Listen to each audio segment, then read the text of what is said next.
Hello my quilting friends, Leah Day here with a new Quilty Box video. I just received my Quilty Box for April and it's full of fun gear, so let's check it out and figure out what we're going to make with the supplies in this month's box. So just in case you've never heard of Quilty Box, basically it's a box of fun gear that comes once a month for a subscription fee, and each month a different designer picks the things that come in the box. And this month it was all selected by Jenny Baker, and her website is incolororder.com. And so if you flip it over, you'll see all the different things that we have in our box. And generally the subscription for Quilty Box is about $44 to $48, but the supplies that come in the box always retail for over $50, so it's a really good deal for supplies. So the first thing we've got here is flatter. This is scentless, kind of like starch, but it says it's starch free. And it's supposed to just make your fabric flatter and slightly stiff and easy to work with. Of course, I prefer starch, but it'll be interesting to see what this stuff does and if it's good. We've got some So Fine Superior threads. Really beautiful thread. I love this for machine embroidery because you can fit so much in the bobbin. It's great. We've got 3 cool patterns from Jenny Baker, and these are really pretty. The cool thing is, I think that you could definitely make some of these with the fabric that we've got included. We have, let's see here, 9 fat quarters, and this is Free Spirit, designed by Joel Dewberry. And you can see just the beautiful prints that we've got. Open it up so we can really check them out. I love these colors of blue and gold. I just think they're really, really pretty. And this kind of teal color is one of Josh's favorites. So a real triangular, kind of angular print. We've got some plus signs, but that almost reminds me of Native American drawings. And then, oh, this one I really like the daisies. That's really cute. So I've got 9 fat quarters, and when I was looking at this pattern, I realized that you could probably put it together, the throw size of the Geese in Flight quilt pattern with the fabrics that are included. So she really does a good job breaking it down. You could do the baby quilt size. 9 fat quarters are required for the triangularity. So she does a really good job of breaking down exactly how many fat quarters you need for these 3 patterns. So you've got a lot of options with this month's Quilty Box. So I'm going to take a look at all of these things. I think their fabric is really pretty, and I'm going to let the fabric inspire me to make something really fun with the supplies from this month's Quilty Box. So I've prepped up my fabric. I threw it in the wash machine and pre-washed it, then starched and ironed it. And then I've run it through my AccuQuilt Go using my Dresden plate die, and I've cut out all of these wedges. And you can see I've already started to put together a Dresden plate. This is 1/4 of a Dresden plate, and it's really important to piece this together this way, at least with the AccuQuilt Go die, because this doesn't come out exactly right. And after you get 5 pieces put together, you have to put it on your ruler and on your mat and trim it down to get it exactly square. So I'm going to show you the process of making these. So I chain piece together just 5 at a time, and what you do is you just fold the tumbler shape in half and stitch right across that wide section. Just 1/4 inch seam allowance, stitch right across it. So I've made a little chain of these, and you're going to take them one at a time and just trim off a little bit around that fold. And just cut off just a bit and then turn it right side out.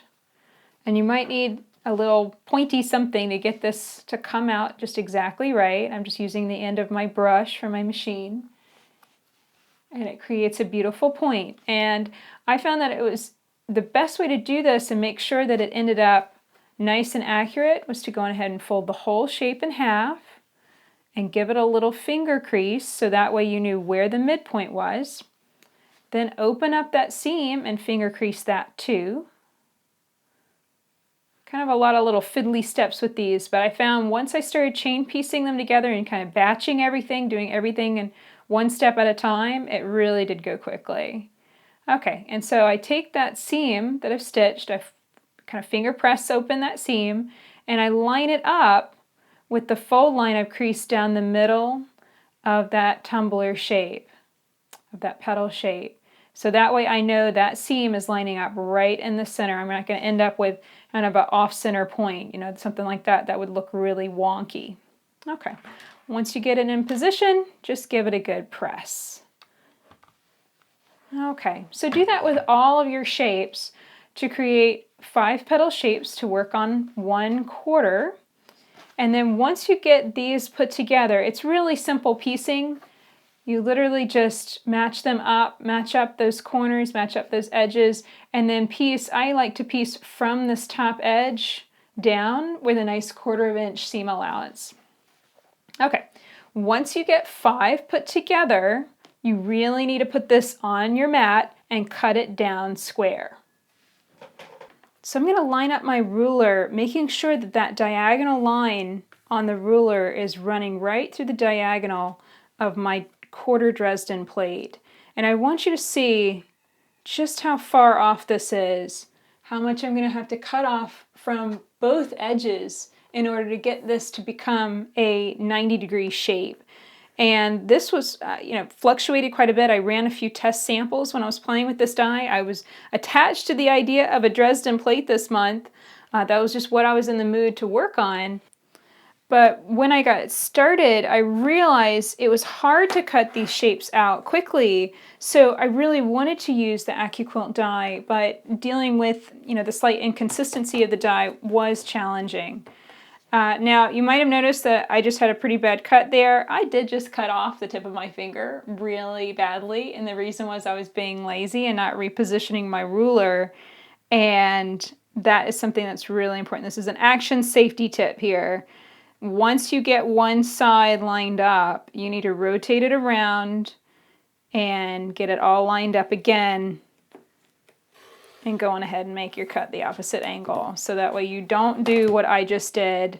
What it was is I cut straight up the side, and then I had my hand here, and I was making the cut across the top, and my rotary cutter just skipped right up over the edge of the ruler and right over my finger. And that really, as you can see, it's quite bloody and it really hurts. So you don't want to do that. But now we have a nicely cut, perfectly square, angled Dresden plate, and this is ready to go and create a cute quilt. So here's how I'm putting together my little mini quilt. I have taken these 1/4 Dresden plate shapes, trimmed them down nice and square, and put together 4 of them to create the center medallion. So there's a total of 20 pieces here. And I think this looks so beautiful in this fabric line, putting it together in a really random arrangement. Got all these different fabrics coming together, but it really works. I did fussy cut the center. What I did was made a little template. This is from freezer paper. I cut out a 3.5 inch circle. I placed that on the fabric exactly where it would show off that flower shape, and then turn the edges under using starch. You just paint the starch along the edge and fold that over, and then press it with a hot dry iron, and that gives you a nice fold. And I'm going to glue that down to hold it in place. And then I think I'll make even more 1/4 Dresden plate shapes to put in the corners like this. So this has been a really fun project, quite an adventure, obviously, and I can't wait to show you what it looks like when it's done. So here is my finished Dresden mini quilt. It's a cute little kind of table-topper size, and it'll be a lot of fun to free motion quilt and play with many beautiful designs in this background. So I'll be sharing a new video on that coming up soon. If you'd like to get a box of fun gear every single month, definitely check out QuiltyBox at quiltybox.com. If you enjoyed this video, please subscribe to my YouTube channel so you don't miss out on any of the quilting videos we have coming out every week. Until next time, let's go quilt.